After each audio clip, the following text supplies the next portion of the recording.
attorney.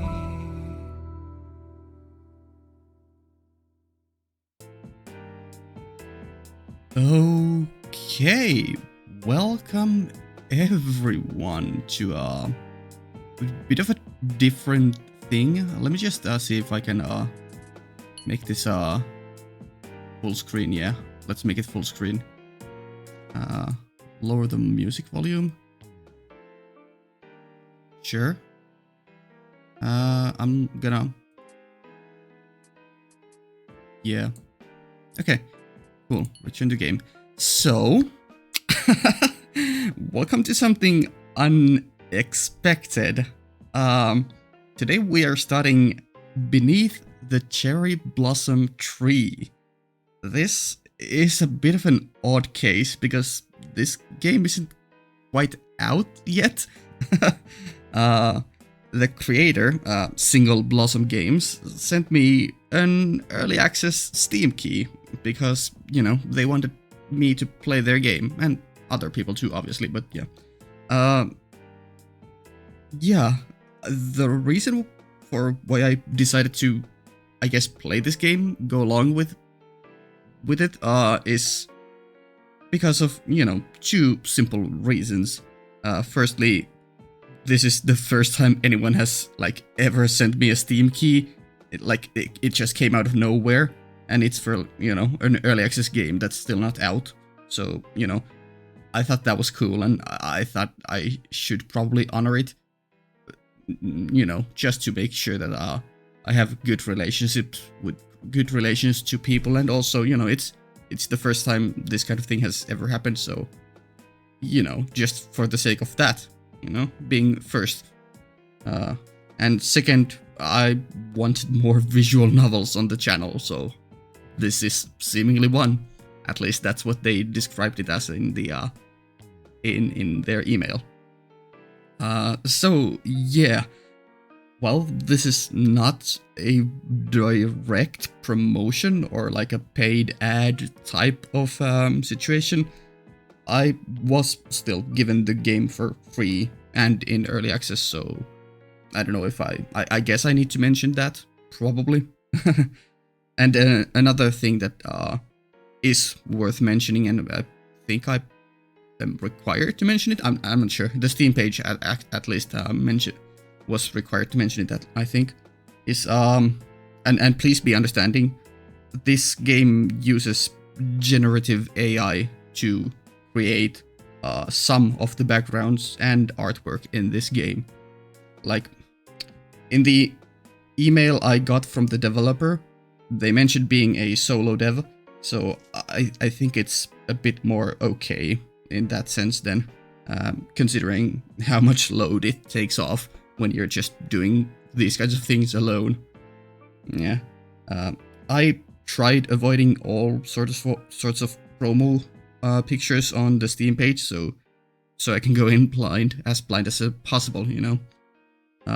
So we'll have to see how things look. I mean, we have this image here. It looks good. It's probably AI generated, not sure. Could be a real, like hand drawn too. Who knows? Looks good to me. Yeah, good first impression. Yeah, but you know, I'm generally fine with AI stuff. So I'm not bothered by it at all, and you know, it can look great even. So yeah, I just know that many people have a problem with it, so I thought it was necessary to mention beforehand. I also did see a content warning for mature themes, so you have been warned, I guess. Kinda contrasting the piano and yeah, Sakura tree here in the main menu. Yeah, I didn't read what the specifics were, so that's another thing to look forward to, I guess. Yeah, okay. Well, let's I guess just jump in and see what this game's about. In their email, they did mention romance, mystery, some darker themes. Yeah. There's nothing else I want to change here. Sound volume is seemingly. Yeah, that's seemingly sound effect. So I assume there are no voiced characters, which is, you know, understandable because it's a solo dev. Yeah, okay. Let's see what this game is all about, and let me just make sure that we are. Why is it not showing? It is, okay. Were you guys not seeing any of the, I hope you guys were. Maybe my OBS was just lagging, but at least it's now showing the main menu. Okay. That's concerning. Okay, I'm gonna stop the recording and check if you guys see this all the time, or if it's just my OBS like being slow to recapture it because I'm in full screen. I may need to play it in windowed mode otherwise. Yeah, quick cut here, I guess. Single Blossom Games. Yeah, I think we are good. Let me just check. Yeah, it does this black screen and then it brings it up. Okay, but otherwise it seemed fine. Yeah. I really hope I'm not screwing anything up. Just to be safe, I'm gonna test it in windowed mode. Oh, you guys can see my desktop. It's fine. Yeah. The first part is gonna be like this, just to be safe, because at least this way I know the OBS is capturing it all the time, you know. Okay, let's begin. New visual novel. Although first let me crack open a cold one to celebrate the beginning of a new game.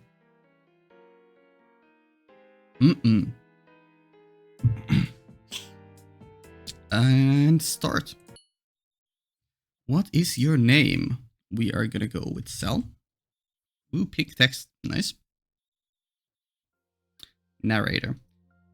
In the abyss of your dreams, ethereal voices beckon, probing the very essence of your soul. Question marks. When faced with a tough decision, you typically... Ooh. Okay. Immediately choices. You know? Okay, there's a lot of save slots, so let's just save before every choice. Although I feel like this is like a prologue setting up our own personality, so I'm not sure if... Yeah, I guess we should still. Charge in head first, considering the consequences later. Listen to others, absorbing their emotions and understanding their perspectives. Dwell on it, bearing the weight of the world on your shoulders, often feeling torn between choices. Sure.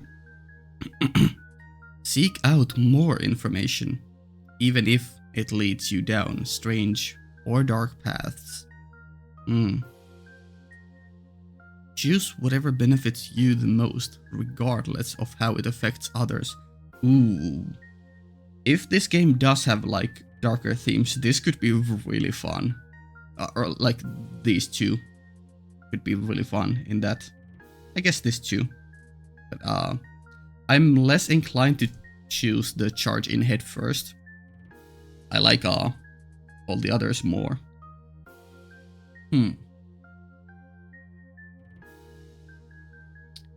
Which one should we choose?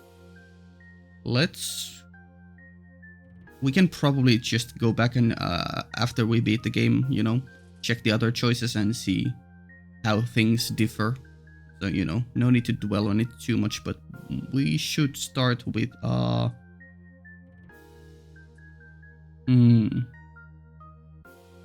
Yeah, let's do this one. Seek out more information, even if it leads you down strange or dark paths. In moments of solitude, your mind wanders to... Okay, so we are getting multiple choices. Yeah. In that case, we'll just save the initial one, because, you know, yeah. I guess there's really no need to do the save, because this is from the very get-go, but yeah. In moments of solitude, your mind wanders to ways to conquer your next big challenge or task. The feelings and well-beings of those close to you. Pondering your purpose, the highs and lows and your existence. Unsolved mysteries, urban legends, or the latest thriller novel you read. Yeah? Ways to manipulate situations to your advantage, or daydreams of power and control. Ooh. In moments of solitude, huh? You know, I'm just leaning towards the fourth one here again. Sure, let's go with it. Yeah. We'll check out all the options in due time. Probably after we've beaten the game. Or, I don't know. I don't know how this works. Are there bad endings? Maybe. Maybe not. When dealing with conflict, you usually assert your opinions, often leading the charge. Try to mediate and understand both sides, offering comfort. Yeah? Feel overwhelmed, often shouldering blame even if it's not your fault. Ask probing questions, trying to get to the root of the problem. Or strategize to come out on top, even if it means playing dirty. That's funny. No, but if we are going just by my own, how I would do things, I'm more of a mediator between both sides. Your favorite type of story is one that, okay, this is interesting, showcases a strong protagonist overcoming great challenges, yeah? Delves deep into interpersonal relationships and raw emotions. Explores personal struggles, redemption arcs, or heart-wrenching tales. It's full of mysteries, unexpected twists, and dark revelations. Centers around anti-heroes, cunning plots, and mind games. Like all of these? This mostly in power fantasy situations. But yeah, I like all of them. God damn it. No, but I don't know. In the last year or two, I've been in a pretty big mood for just seeing stories from villains' POV, or seeing evil people triumph more, and being on the evil side much more. So I think I'm gonna choose the last one, maybe. I do like mind games too. But then again, my two biggest things are I like lore and mysteries, and this is right up my alley here too.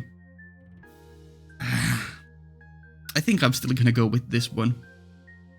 Centers around anti-heroes, cunning plots, and mind games. When you see someone being treated unfairly, your first instinct is to... This is an interesting one. I'm just gonna answer my own opinion before even seeing the choices. If it's someone close to me, I'm probably not gonna even think, and I'm just gonna punch them. Not the one being discriminated, the one discriminating. Yeah, I don't know.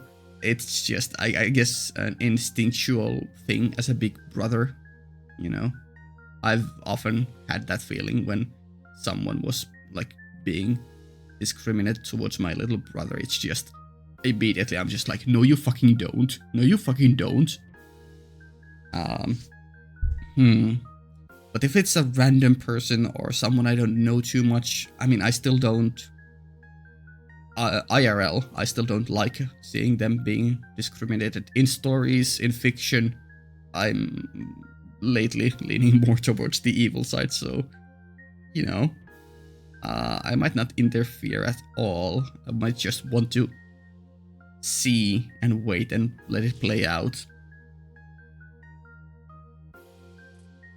Directly confront the aggressor, standing up for what's right. Comfort the victim, offering your understanding and solace. Sure. Empathize deeply, wishing you could do more, or feeling guilt for not intervening more forcefully. weirdly enough, no. Like, I can empathize and sympathize a lot, at least in my own opinion. But not recently, no, I don't think this is me. Investigate the situation further, gathering more details, or consider if intervening would benefit you, perhaps using the situation to your advantage. No, not really. The only thing I would, the only situations where I would do this is like when I personally feel like my safety would be in danger, then I'm more selfish. Because, my own life matters to me to most. Sorry if that sounds very egotistic. But it is, but still.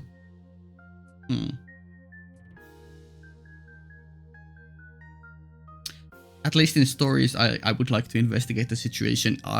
In real life, I don't investigate situations further or do much. Yeah. IRL, I would do these two. In games, probably either of these two. I'm gonna choose this one, I think. Yeah. Narrator. The dream is bathed in a curious shade of forest green. It beckons, drawing you into its mysteries, just as an explorer heeds the call of the unknown. Okay. Forest green. The dream shifts and morphs, your answers weaving into the fabric of your subconscious. As the last remnants of the dream fade, you find yourself awakening in a dreary forest. Makes sense.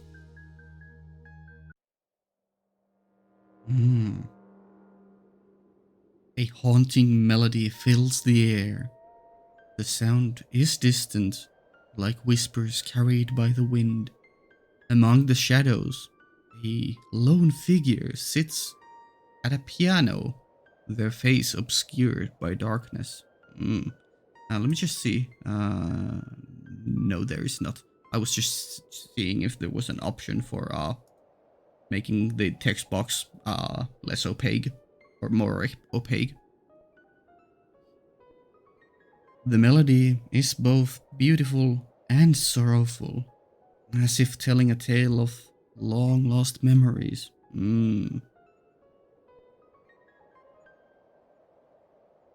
You feel drawn towards the music, but as you take a step forward... Oh, we are at home. We woke from a dream. The sound of the alarm clock pierces through the silence of the morning. It's time to get up and get ready for the first day of the school. Hell yeah. Ooh. Okay. Save. I'm still gonna leave that there, sure. In fact, I might make this, because this is at the very beginning of the game, so it doesn't really matter. I might make this the save slot for exiting and entering back to game, and then going forward just before each save or each option, each choice, I'll do this. Yeah. I would be one to snooze the alarm. I would be one. But that means less encounters.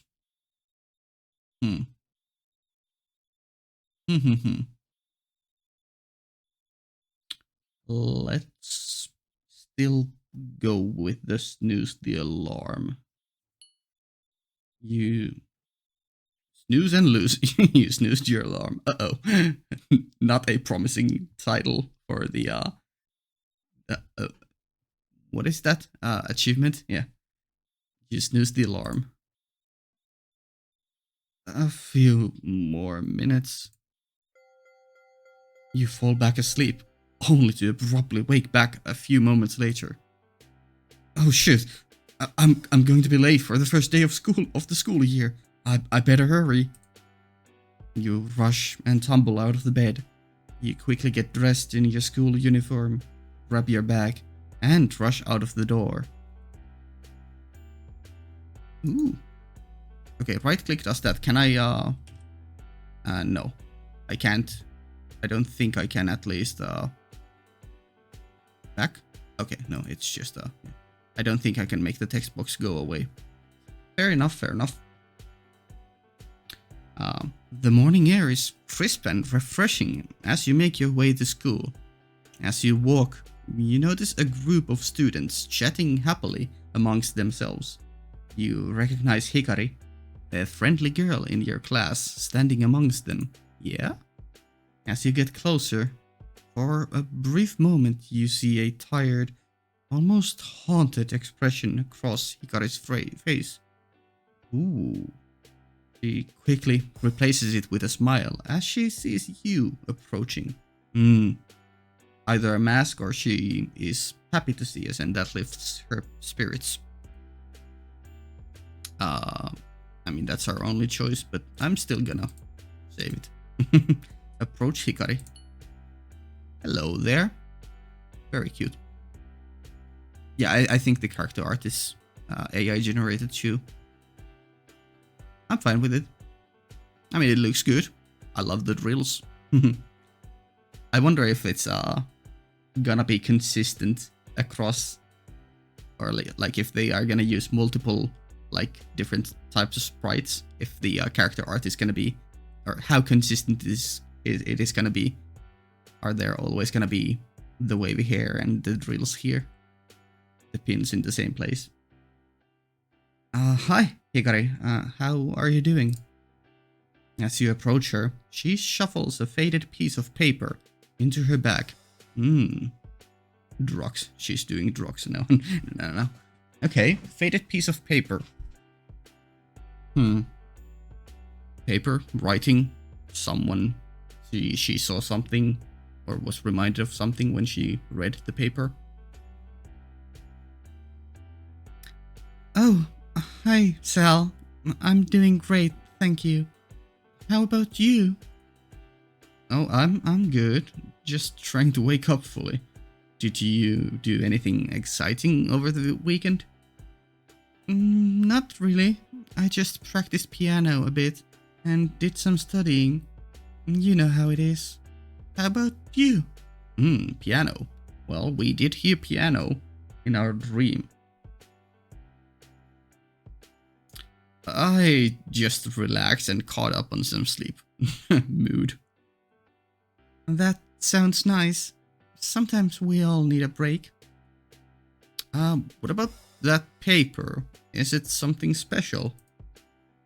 Hikari pauses for a moment. Yep, that's our inquisitive nature coming through. Oh, this?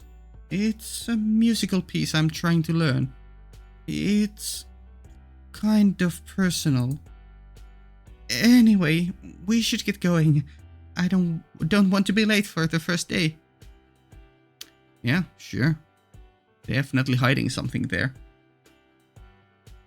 As you walk, you sense a wave of nostalgia and yearning emanating from Hikari's eyes. Her mention of the musical score seemed to carry more weight than it appeared. Yeah. You continue chatting with Hikari until you both reach school. As the school comes into view, Hikari's demeanor becomes more energetic. She's the first to greet everyone, her laughter echoing down the hallways. You can't help but wonder, though, about the girl behind the bright smiles and tinkling laughter. The girl who, for a moment, looked as though she was lost in a sea of memories.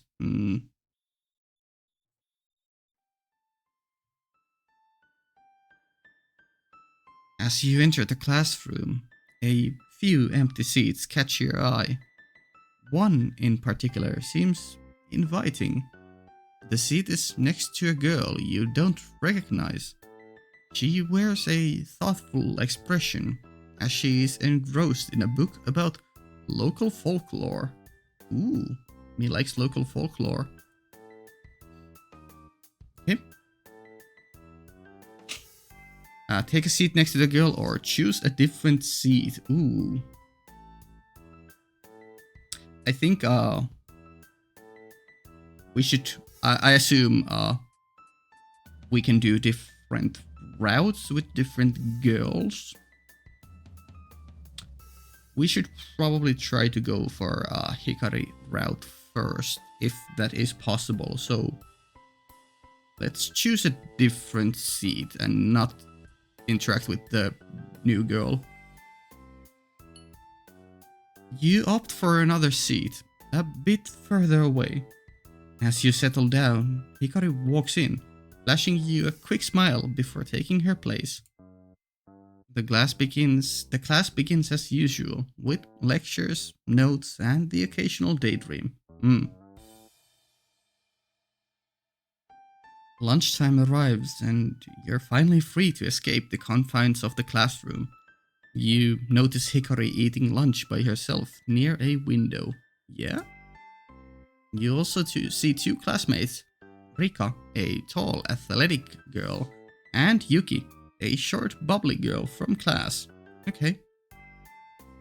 Yeah, we're definitely gonna sit with Hikari. And later on, go for the other girls. Although that might create interesting drama, but yeah, we'll just go for Hikari. It's been decided already. Hey Hikari, mind if I join you for lunch? Oh, not at all, Sal. I'd love the company. You sit across from Hikari, unpacking your lunch. The lunchroom buzzes with noise, but it feels quieter in your little corner.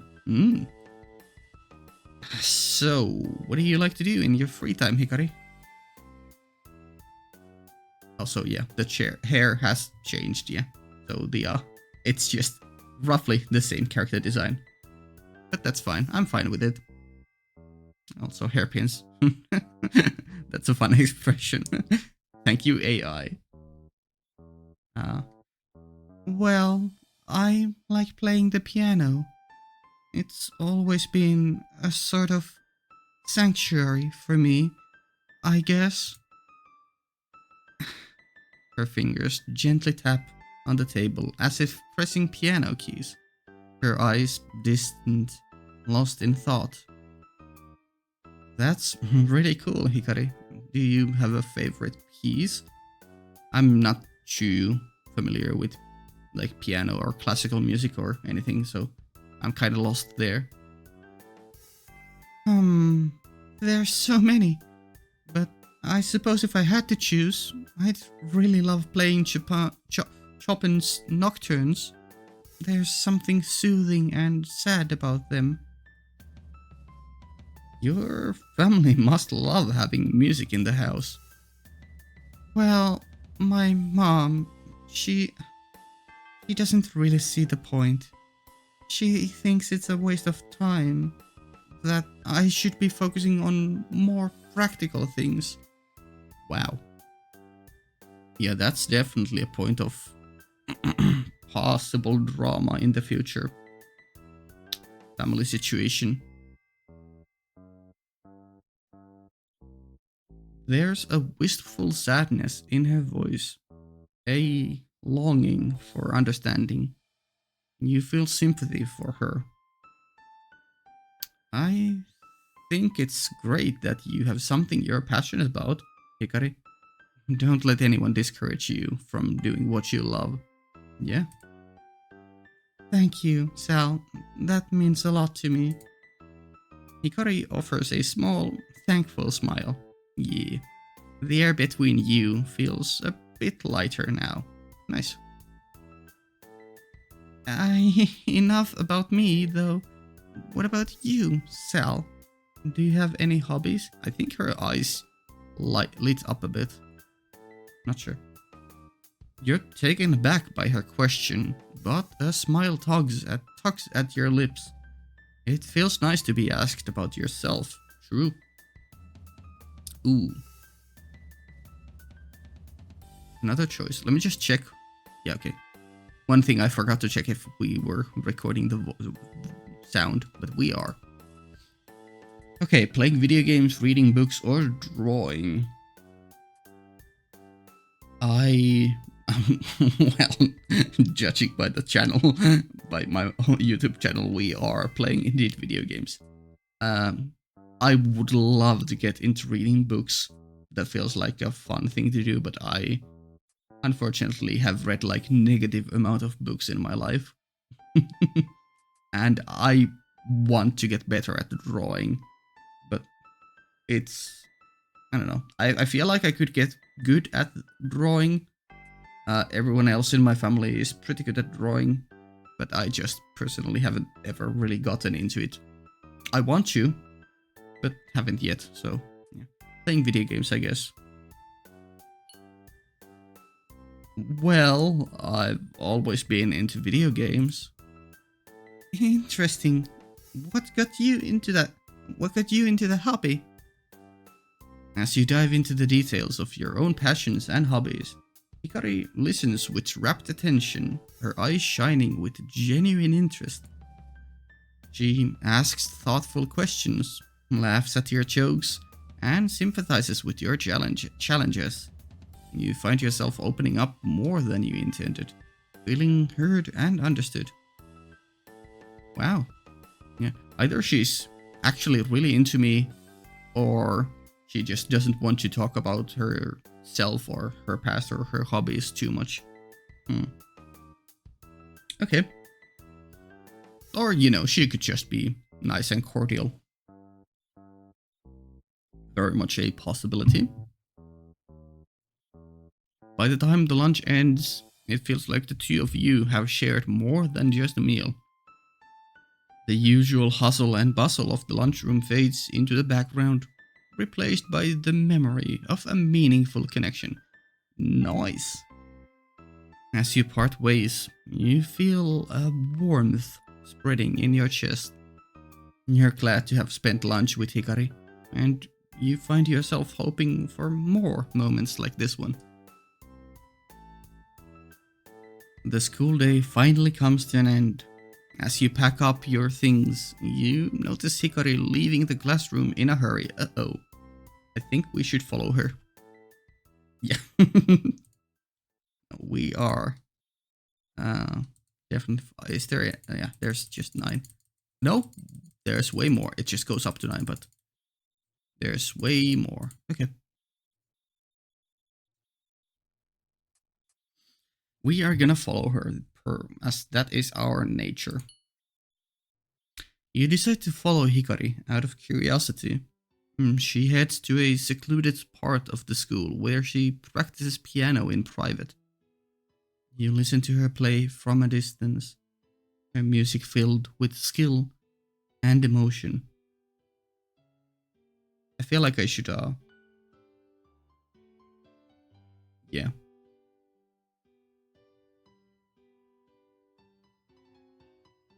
I don't know, there. I can fix it in post a bit if needed. Music filled with skill and emotion. Time seems to stand still as the last notes hang in the air, fading into the silence of the room. Hikari's fingers rest gently on the keys, her breathing steady. A profound stillness envelops the surroundings. She really loves doing this, or finds joy, sadness, or some kind of comfort in playing the piano. Yeah. It might be that it's just her hobby and a dream, but, I feel like there's some kind of emotional connection there. Oh, wait, did I skip a line? No. The moment, hidden away from the bustling world, becomes etched in your memory, forever carrying the enchantment of her music. You decide to head home before she catches you spying on her playing. Okay, fair enough. Finally time for bed, but first, you decide to play a game that you've been trying to finish. Yeah. You lay down on your bed and eventually fall asleep. Bicycle rack. You find yourself in a strange, deserted driveway under a moonlit sky. The wind whistles eerily, carrying whispers of something incoherent, yet unsettling. You stand frozen in place, your breath forming small, cloudy puffs in the frigid air. Scary. A ways off in the distance, you spot a lone wagon, its wooden frame creaking and groaning under the weight of a heavy, dark tarp. Despite the distance, an inexplicable force pulls you towards it. You start to walk. Kinda scary. As you approach, an acrid stench hits you. The smell of decay and something otherworldly. You swallow the lump of fear in your throat and, with trembling hands, pull back the tarp. Okay. Please don't be dead, Hikari. Your world shifts and goes black. After a moment, your eyes adjust and you can see.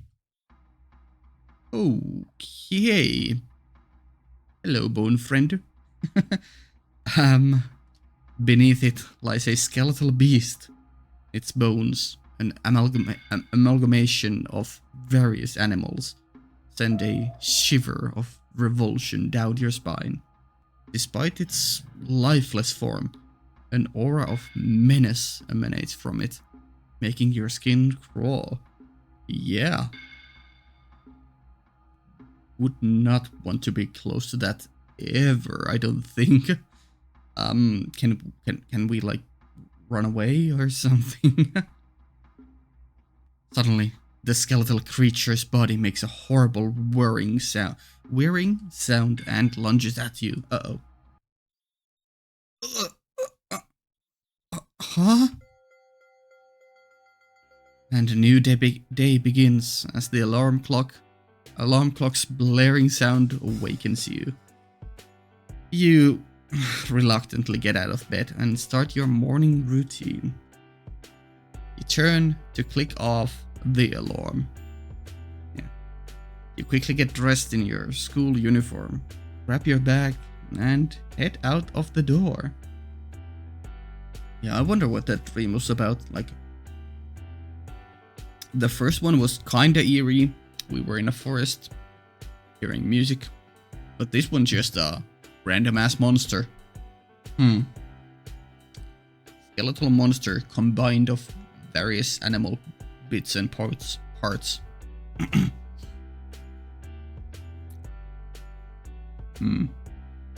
I wonder if that the meaning was there just that it's a scary dream, or if it's somehow reflective of something that has happened in the past. I guess we'll see. And before we find that thing roaming the streets later on. Could be possible. The morning air is crisp and refreshing as you make your way to school. Today, you don't see Hikari on the way. Instead, you meet Rika and Yuki. Hello there. I forget which one. I think Rika was this one and Yuki is this one. Maybe? Hey Sal, how's it going? Oh, I'm good. Still trying to wake up fully. I hear you, but then again, I've been up since dawn for track practice. You should join us sometime. Nothing like a good run to wake you up. Rika's energy seems to defy the early hour. Her enthusiasm for her sport clear in her voice. You can't help but feel a little more awake just talking to her. Yup. Yeah, and that's Yuki, sure. Tell me about it. Mornings are the worst.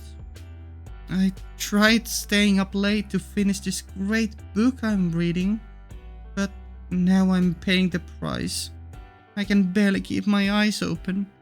Maybe I need to switch to audiobooks instead.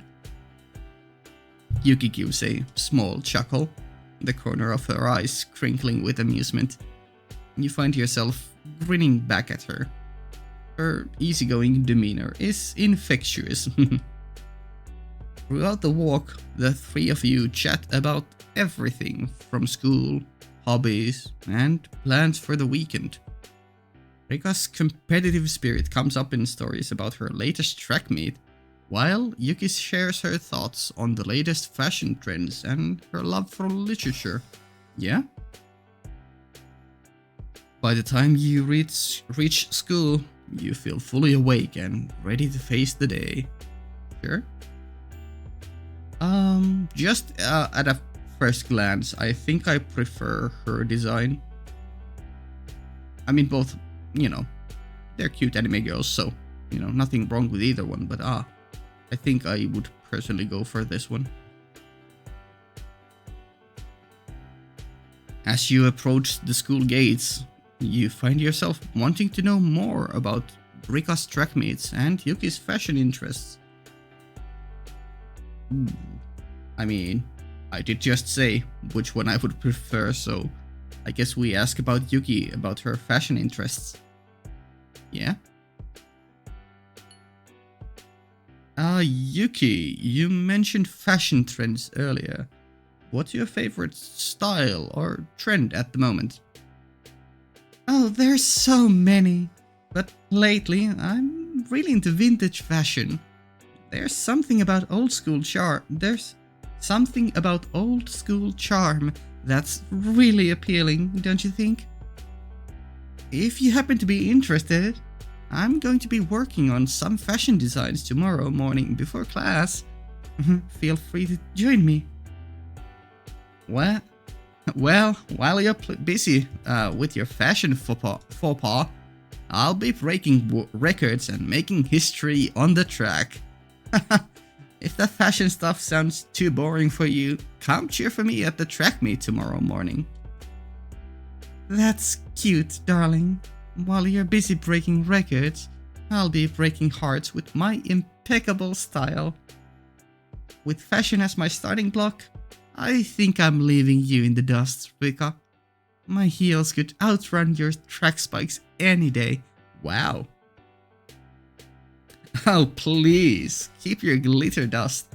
I'd leave you eating my dust on the track. You can keep your fancy shoes for the catwalk. The joking, banter, laughter, and conversation continues until you have to part ways for your first classes of the day. Yeah, definitely banter. It seemed friendly enough, but before, by the end of the game, they actually end up being actually fighting, ripping each other apart. No, probably not. Would be funny though. Well, no, it would be sad, traumatic, and dramatic. Yeah. We'll see. Okay, I guess we have a pseudo date with Rika. No, not Rika. Yuki. You arrive at your classroom a few minutes early. Hikari is already in the classroom, discussing something with Mr. Kiyomu.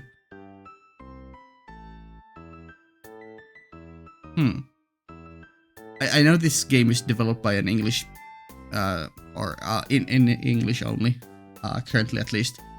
But isn't this like the Japanese word for like void? I know mu is like nothingness, but I think when you combine it with kyo, or this, at least I think I've heard Kiyomu be described as void, which is scary. Also, Hikari means light, Yuki means snow. Rika, I don't know if it means anything beyond just being a name. As you pull your seat back, Their discussion suddenly halts, and Hikari takes her seat. You take your seat. The day begins with the usual routine of lectures and notes. The teacher, Mr. Kyomu, begins to speak to the class about an upcoming project. Okay, Mr. Yaoi. I don't know.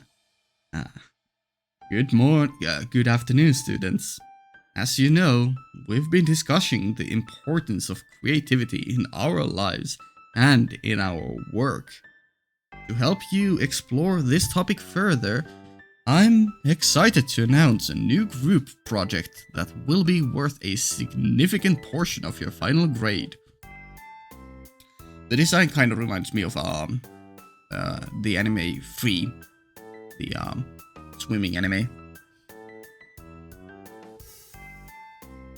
You will work in pairs of or groups of 3, and I encourage you to choose your partners wisely.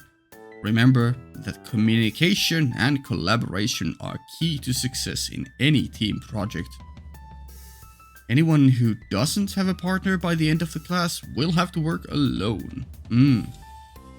For this project, I want you to create a piece of art that reflects your personal experiences with creativity. This could be a painting, a sculpture, a photograph, or any other form of visual art. I encourage you to be as creative as possible and to use this project as an opportunity to explore your own creativity. Sure? I have an idea.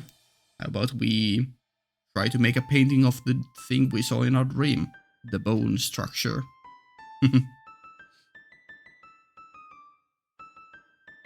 To help you get started, I've compiled a list of resources and materials that you can use for inspiration. I'll also be available to answer any questions you may have along the way. I'm looking forward to seeing what you create and to hearing about your experiences with creativity. Remember, this project is worth a significant portion of your grade, so be sure to give it your all. Good luck! Most of the class splits into groups of 3, except Rika and Yuki, who are a group of 2. You also notice that Hikari doesn't have a group yet and looks a little bit nervous. You can't help but feel a little bad for her.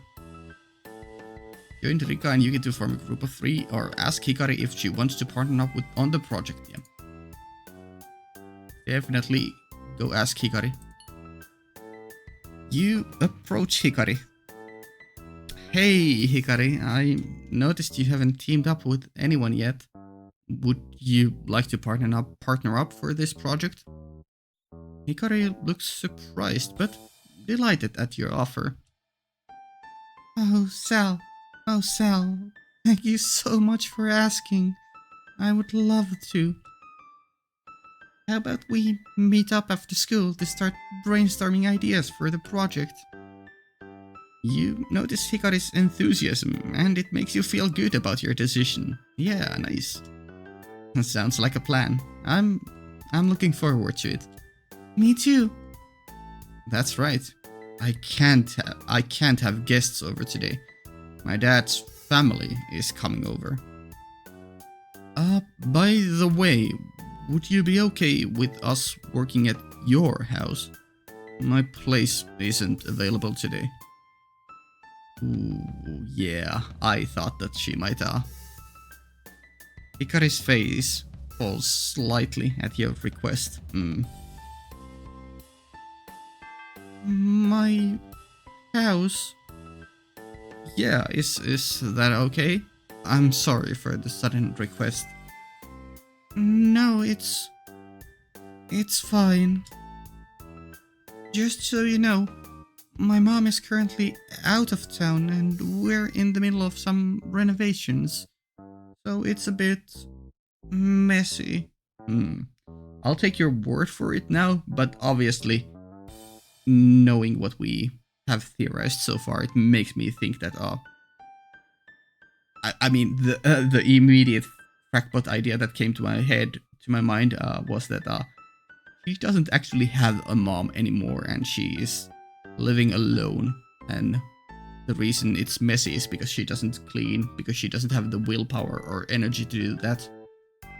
But sure, your mom is currently out of town, and you are in the middle of some renovations. Sure. Let's keep that as the main idea for now, and the other more darker idea or something adjacent to that as a side possibility. That's not a problem, as long as you're comfortable with it, Hikari. Hikari nods, her smile returning. Nice. You spent the rest of class discussing and planning for the project. Lunchtime finally arrives, providing a much-needed break from the monotony of class. Today, Hikari is sitting with Rika and Yuki, chatting and laughing. Nice. So she actually does have friends beyond just us. I mean, they did mention it before too, but like, yeah. Should we let her have her own fun, or should we join her? I think we should join. Always try to be with her as much as possible, right? You sit down for lunch with Hikari, Yuki, and Rika. The table is buzzing with lively conversation and laughter. Hey, Sal! Wow, a full table! How lovely! As you open up your lunch, you take a look around the table. Yuki has a chic and Instagram-worthy bento box with a mix of sushi rolls, edamame, and other bite-sized treats. Makes sense, yeah? Sure looks nice, but as my dad always says, it's all going to look the same in your stomach. Okay, Mr. Realist. No sense of aesthetic beauty? No. Rika has a lunch of chicken, rice, and broccoli. Yeah, sure, makes sense. I know she's trying to get her macros in, but I still can't believe she eats that every day. At least swap the protein or veggie once in a while. You notice that Hikari doesn't have a lunch. It seems she's too engrossed in her book to notice your curious gaze. Hey, Hikari, did you forget your lunch today? Oh, well, yes, I guess I did. It's not a big deal though, I'm not that hungry. You're not convinced, yeah. You reached into your bag and offer her some of the food you packed. Here, take some of mine. It's way too much for me to finish anyway. Hikari seems surprised at first, but then smiles at your offer. Nice. Thank you, Sal. I appreciate it. As lunch continues, you find a way to steer the conversation towards home life. Ooh, that might be bad. So, do you guys pack your own lunches, or do your parents help? It's stupid to rely on anyone else. I always pack my own lunches. I meal prep them on the weekend. Plus, I don't want to eat the low-protein garbage that my parents cook. Funny you should say that. My parents always pack my lunch or give me money to buy. So, Jachi... what's cooking at your place, Hikari? Yeah? Are you always skipping lunch? Those two will definitely have some beef later on. Wow. I can feel the tension.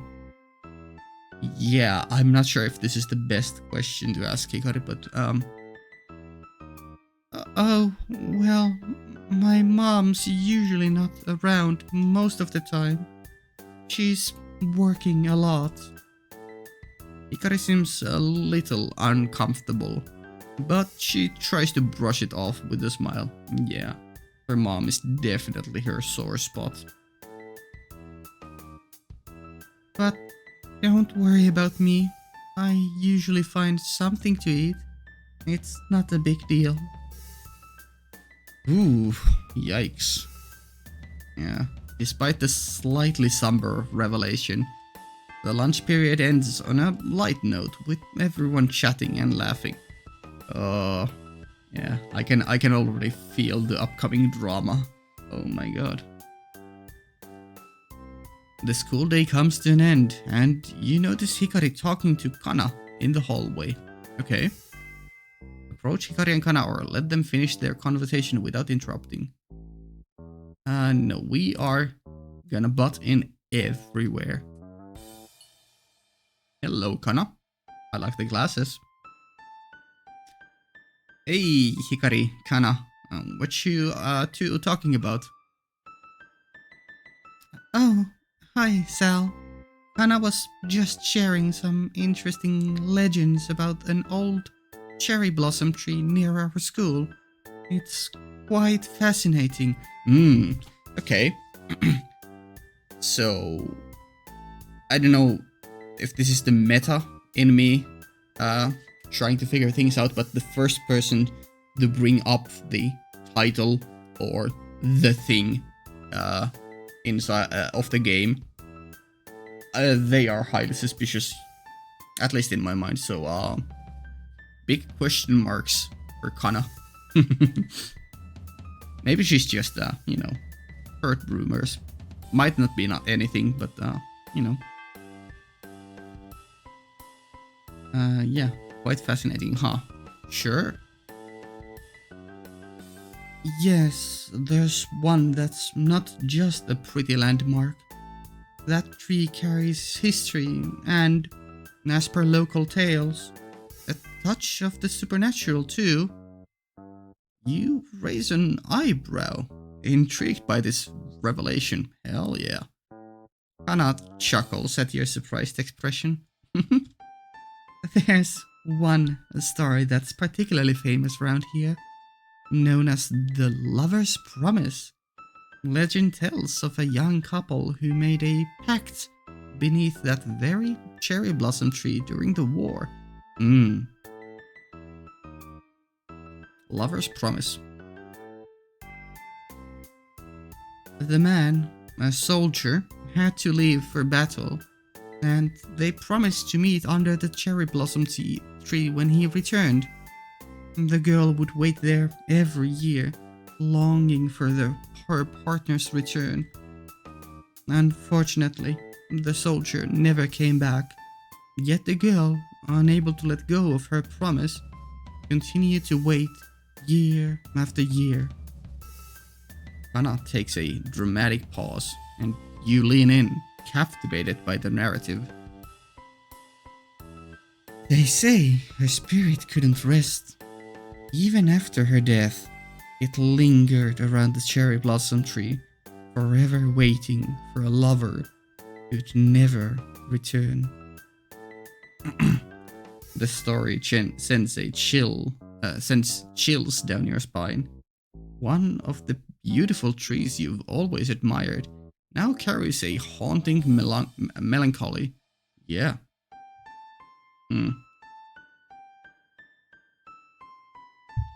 Her spirit, combined with us having dreams, and that piano there, well, that's probably related to Hikari.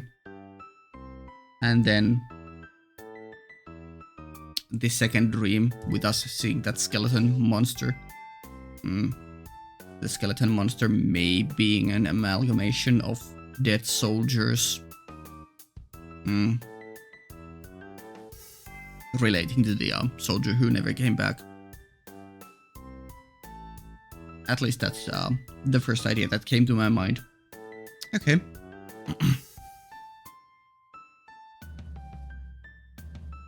However, there's also a touch of poignancy to the legend. A tale of love and promise amidst the backdrop of war. Yep.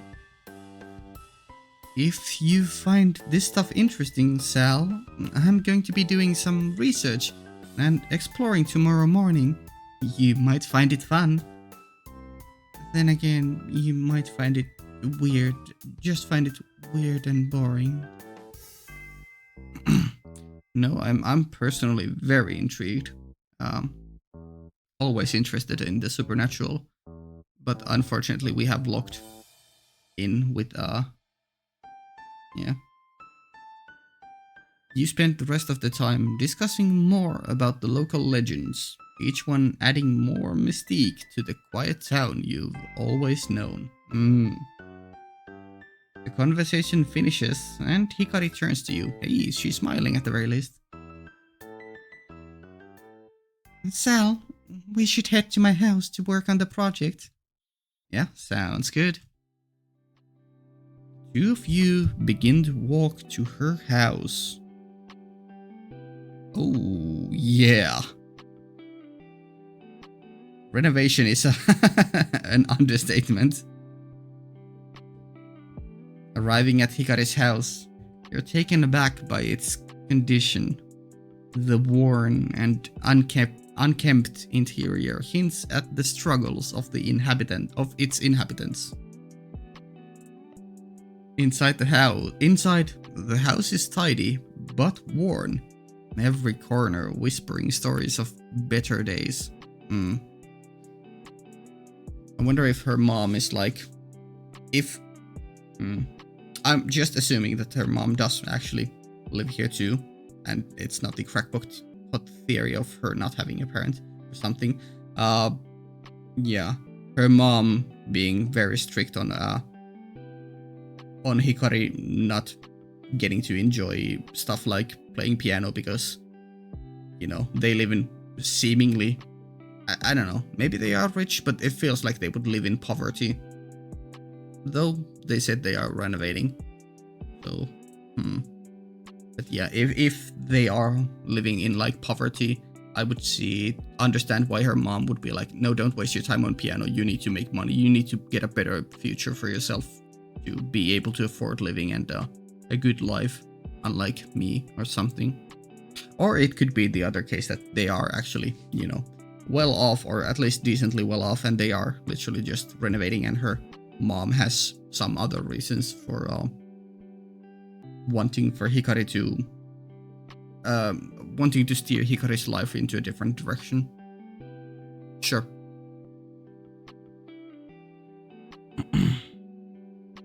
I can't believe what I'm seeing. Yeah. Sorry for the mess, Sal. We've been trying to fix the place up. Her voice trails off, leaving an uncomfortable silence hanging in the air. Despite the circumstances, you both get to work on the project, trying to focus on the task at hand. Would you mind grabbing some craft supplies from upstairs? They're on the top shelf in the room. Yeah, go upstairs. I'm still gonna keep saving, even though there are only one option.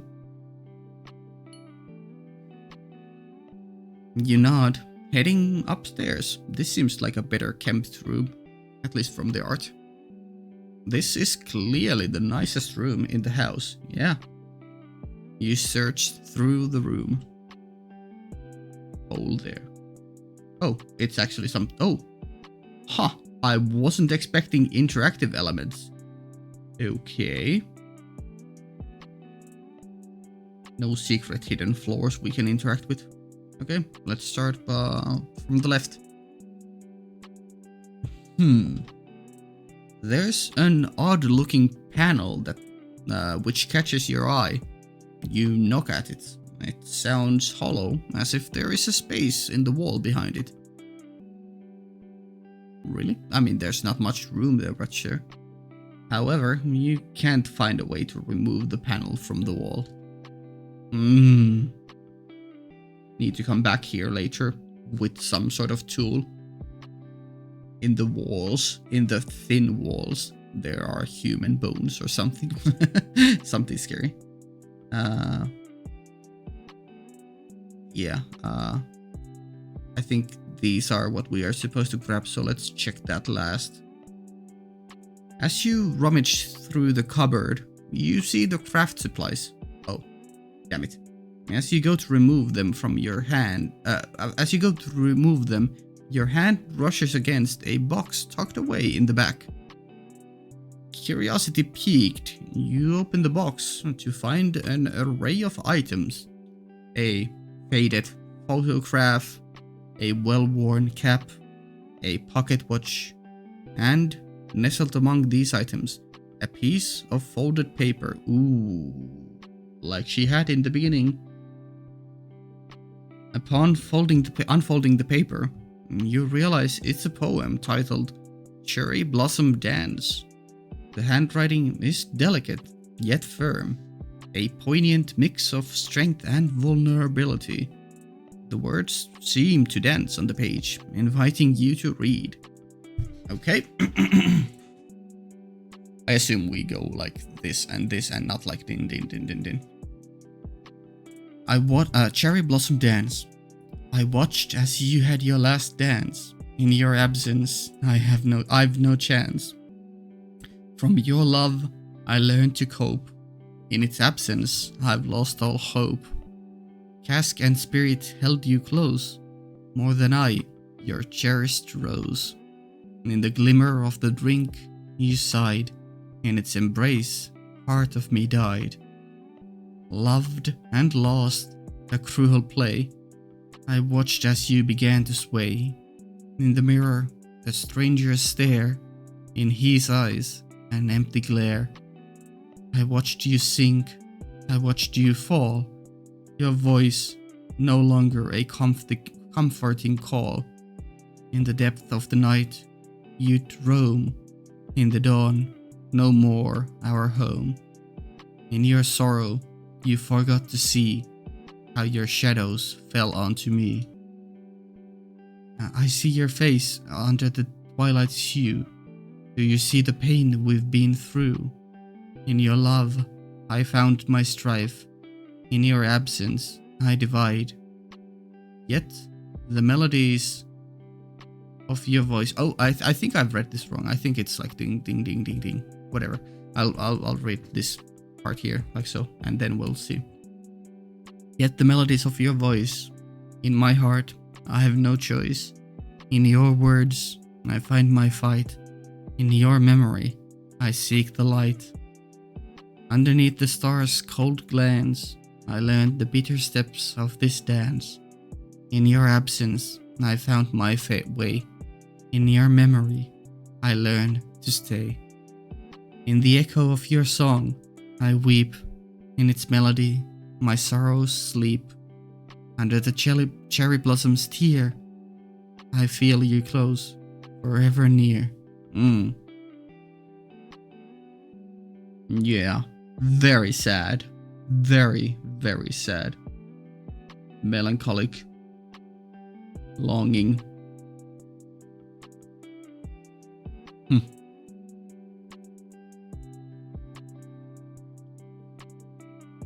From your love, I've learned to cope. In its absence, I've lost all hope. Ooh. In your absence, I divide.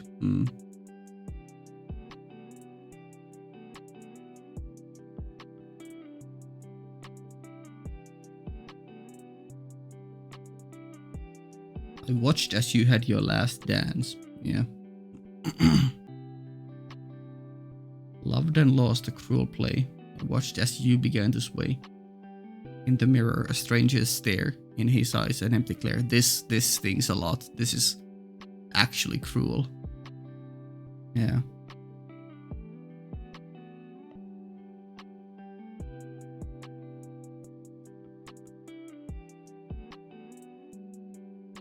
Wow. Yeah.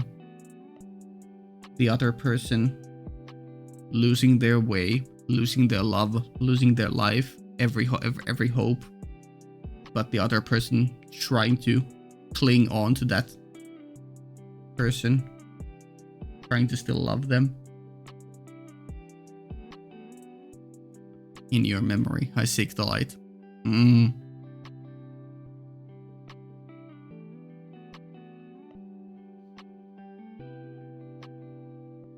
In the glimmer of the drink you sighed, in its embrace part of me died.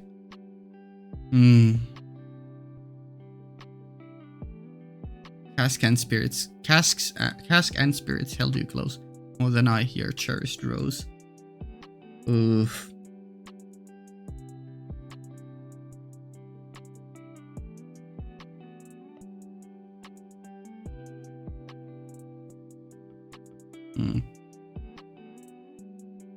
Oh, did I? Yeah, no. So we went back after finding this. I think we should can I just no, I can only go one back. Maybe I should load because I want to check all the other things too. Yeah, let's do that first. Under the cherry blossoms tear, I feel you close, forever near. Definitely relating to, or is the POV of the girl who was left behind. And the soldier being the other party here.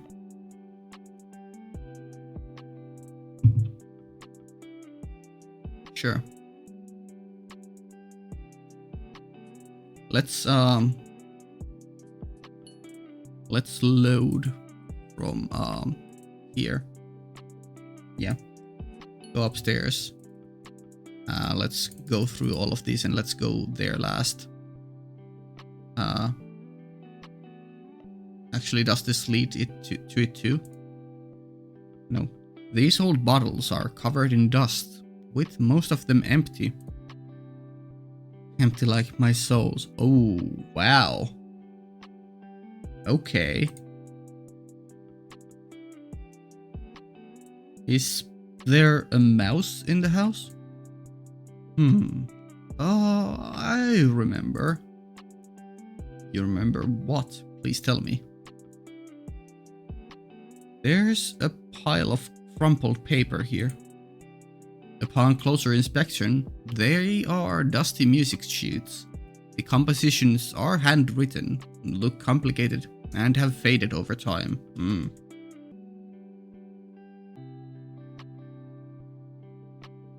Hidden away in this cupboard are old musical awards, trophies, and old newspaper clippings.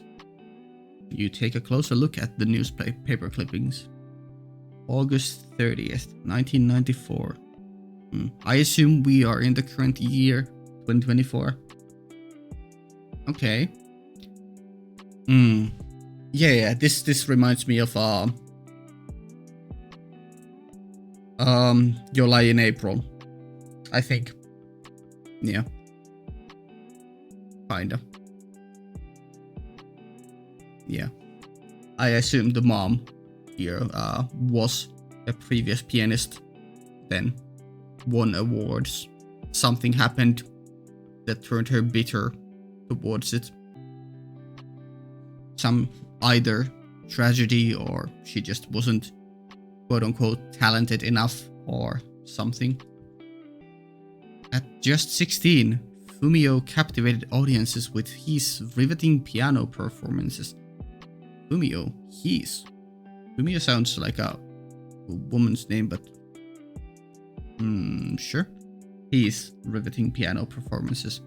His rendition of Chopin's Nocturnes left the audience in a state of awe.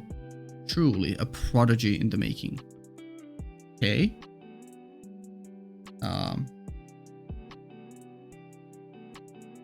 We can't.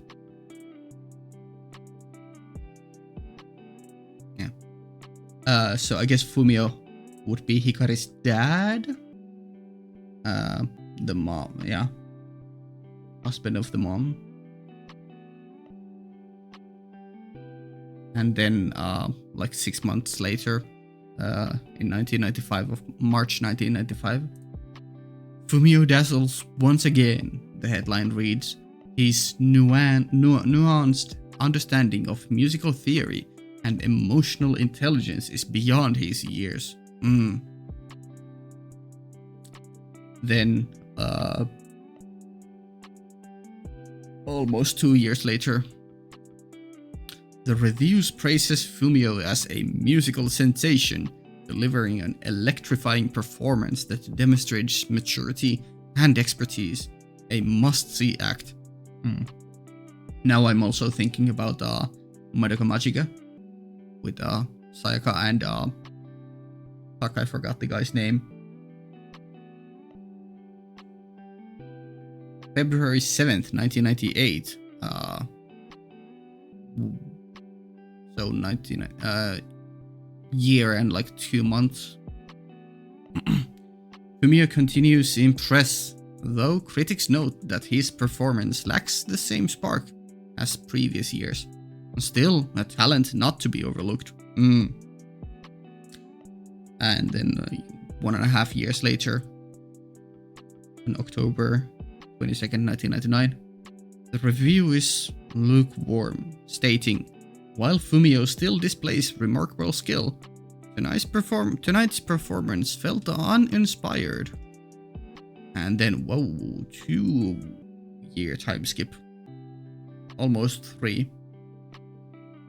June 28th, 2002. The review focuses on a series of performances but fails to mention Fumio specifically. The evening had its moments, but none that stood out. Then almost a year later. A far cry from the prodigies of yesteryears, the headline vaguely alludes. Audience members left feeling cheated. Whoa. 4-year time skip. 4.5. The article mentions a melancholic piano performance that left the crowd reflecting but not applauding, among several performances at a local community center. Yeah. That's sad. Seemingly immense talent initially, but then things didn't work out.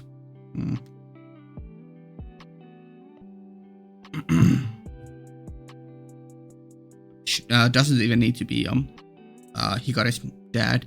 It could just be someone Hikari's mom admired or followed their journey through their life.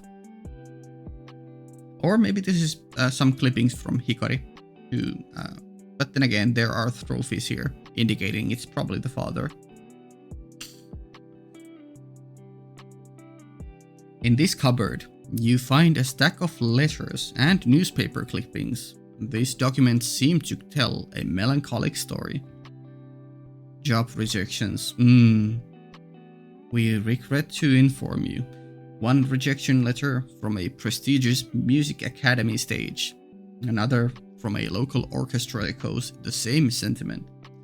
You can feel the weight of disappointment between the lines. Yeah. A handwritten letter catches your eye. It's from a close friend, cautiously suggesting that despite his immense talent, it might be time for Fumio to explore other career options, especially with the baby on the way. The letter concludes. Yeah, okay.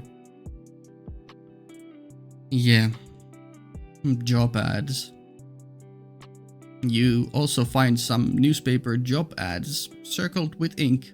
One for a piano instructor, another for a concert event coordinator, and then a few that have nothing to do with music at all.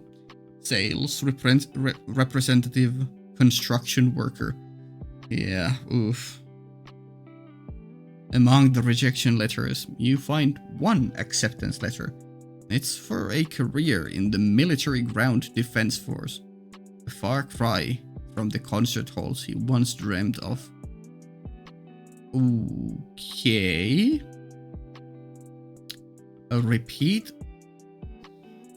Seemingly a repeat of the legend of the cherry blossom tree, because that it was mentioned that was in the before the war, right? Which would have been in the 40s, late 30s, 40s. Yeah.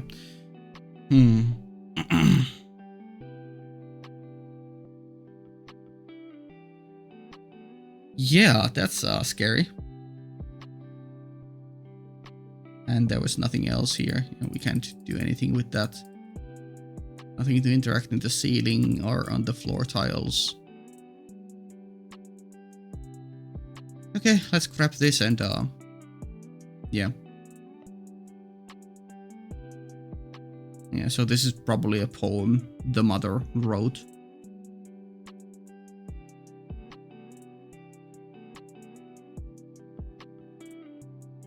Loved and lost, a cruel play. I watched as you began to sway. Yeah. Damn. That's sad. In the echo of your song I weep, in its melody my sorrow sleep.